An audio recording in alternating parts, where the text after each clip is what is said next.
성장하는 폐기물 처리 시장. 친환경 섹터 가운데서 올해 주인공은 배터리였죠. 그런데 간과할 수 없는 여러 가지 친환경 섹터들이 있습니다. 그 가운데서 우리가 이 시간을 통해서 전성진 서용한 전문가를 통해서 많이 알아봤는데요. 폐플라스틱, 폐배터리, 그리고 산업 의료 폐기물 굉장히 많이 급증하고 있는 것들, 이런 시장을 봤습니다. 오늘 다시 친환경 이슈를 주목해 주시는데요. 이번 주 정부가 2022년 경제정책 방향을 발표하면서 내년을 탄소 중립 목표 이행의 원년으로 전했습니다. 일단 탄소 중립하면 사실 배기가스 이런 것들 좀 많이 생각하시지만 그래도 진짜 환경을 생각한다면 쓰레기를 좀 어떻게 줄일지, 어떻게 재활용을 할지 이 부분에 대해서 중요도가 강조될 수밖에 없을 것 같은데요. 성장세 있을까요? 예, 성장세가 상당히 지금 보여지고 있는 섹터이기 때문에 오늘 준비를 좀 하게 됐습니다.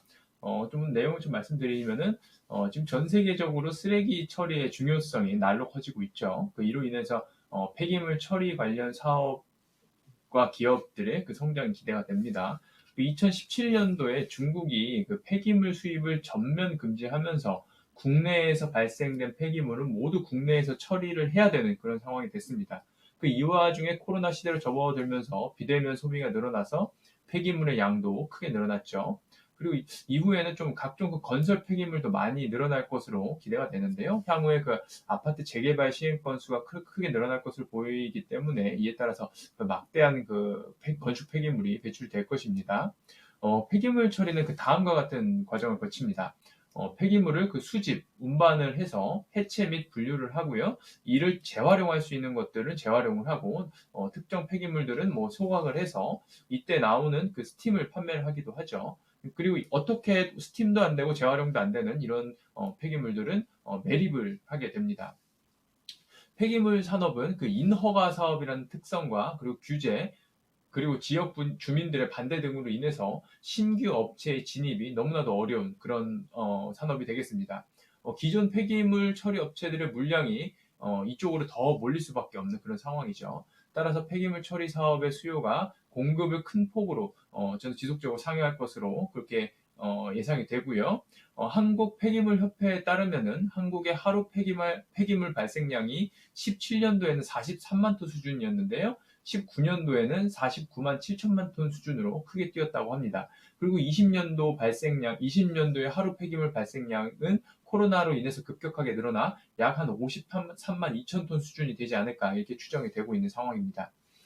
최근 5년간 폐기물 매립 단가가 연평균 15% 상승을 했고요. 그리고 소각 단가는 연평균 9%씩 상승을 했습니다. 폐기물 처리 시장은 18년도에 16조 7천억 수준에서 25년도에는 24조 원 규모로 급격하게 성장을 할 것으로 전망이 됩니다. 이렇듯 높은 시장의 성장성과 더불어서 한번 폐기물 처리 허가를 받으면은 폐기물 처리 업체는 꾸준한 캐시플로우가 생기기 때문에 사모펀드 운용사들이 폐기물 처리 업체를 인수하고자 하는 그런 어떤 바람이 많이 있죠. 대량 자금을 운용하는 사모펀드로서는 꾸준하게 캐시플로우가 들어온다는 것은 매우 매력적인 그런 투자처가 되겠습니다. 최근에는 사모펀드들이 중소업체들을 적극적으로 인수를 해서 대형 업체로 성장을 시켜서 다시 대기업에 매각을 하는 식으로 엑시트를 하는 그런 사업 모델을 보여주기도 하고 있습니다.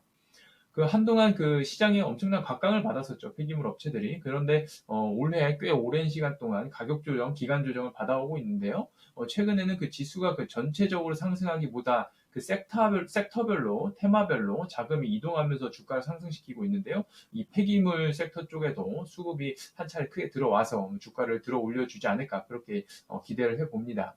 내년도에는 또 시장이 또 실적 장세로 변화할 것으로 저는 예상을 하고 있는데요. 이렇게 꾸준한 실적이 나와주면서 성장도 나와주는 이런 폐기물 업체가 시장에 주목을 받을 것으로 저는 기대를 하고 있습니다. 네, 알겠습니다. 인선 ENT 같은 경우는 꾸준하게 상승을 하고 있습니다. 지난 10년간 못 뚫었던 박스권을 돌파한 것이 2010년대 중반이었고요. 꾸준하게 한 6년 넘게까지 상승 추세를 보여주는데 완만하게 사실 올라간다고 보실 수 있거든요. 그 기간 동안 한 3배 정도 상승 시세를 보였다가 지금은 2배 정도 상승한 시세에서 머물러 있는 상황인데요. 정책 모멘텀이 좀 붙을 때 굉장히 핫하게 움직였었던 폐기물주가 이제 내년에 실적 장세가 도래하면서 시장에서 부각을 받을 수 있겠다라고 전망을 해주셨는데요. 관심주 꼽아보도록 하겠습니다. 어떤 종목 있을까요?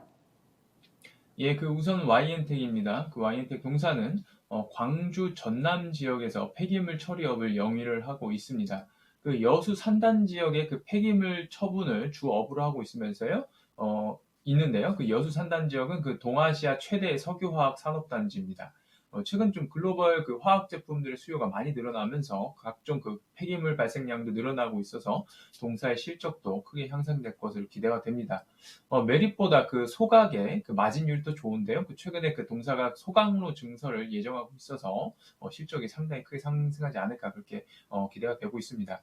이렇게 좋은 업황 자체가 좋은데 주가는 뭐 거의 10개월가량 꾸준하게 하락을 하고 있죠. 그렇기 때문에 지금 매수하기에도 너무나도 좋은 그런 자리가 아닐까 그렇게 보고 있고요. 그리고 그 다음에 인선 ENT입니다. 인선 ENT는 그 건설 폐기물 처리업에서 좀 상당한 경쟁력을 갖추고 있는 그런 기업입니다. 향후 앞서 말씀드린 것처럼 향후 수년에 걸쳐서 재개발, 재건축으로 인해서 막대한 건설 폐기물이 나올 것으로 보이는데요. 신축 건물을 지을 때도 건물을 지을 때 쓰고 남은 어떤 그런 폐기물들이 상당히 많이 나온다고 합니다. 그러니까 따라서 재개발로도 동사가 수혜를 받고 그래도 신축 건물을 지을 때도 동사가 수혜를 받는 그런 어떤 전국적인 건설에 의한 수혜를 받을 것으로 기대가 되는 만큼 동사도 상당히 매수 매력이 있다고 보고 있고요. 역시나 인선 ENT도 한 10개월가량 꾸준하게 주가 조정을 받다 왔으므로 지금도 가격대도 너무나도 매력적인 그런 위치가 아닌가 그렇게 생각을 하고 있습니다. 네, 인선 ENT는 얼마 전에 계열사를 통해서 폐배터리 사업도 함께 하고 있다는 점을 강조를 해주셨는데요. 알겠습니다. YN텍, 인선 ENT 폐기물 관련주 가운데 탑픽으로 두 가지 종목 꼽아주셨습니다.